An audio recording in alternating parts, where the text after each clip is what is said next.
सीओडीचे दोन डेपो आहेत. 2016च्या ministry of डिफेन्सच्या circular प्रमाणे 10 मीटरच्या बाहेर कुठल्याही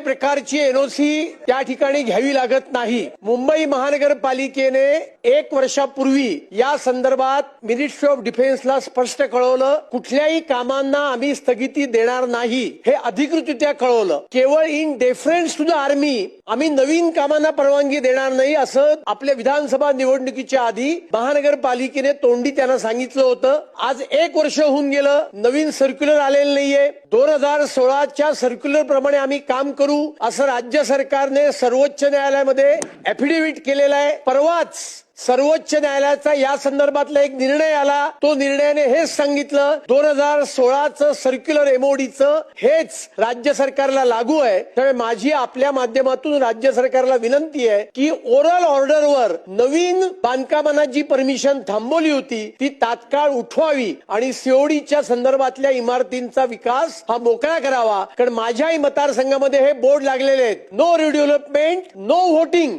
आणि व्होटिंग करणं आपला मूलभूत अधिकार आहे. त्या अधिकारापासून जर का लोक वंचित राहत असतील ते मला वाटतं योग्य नाही. ते कायद्याच्या विरोधी आहे, घटनेच्या विरोधी आहे, लोकांच्या विरोधी आहे. त्यामुळे आपण सरकारला निर्देश द्यावे.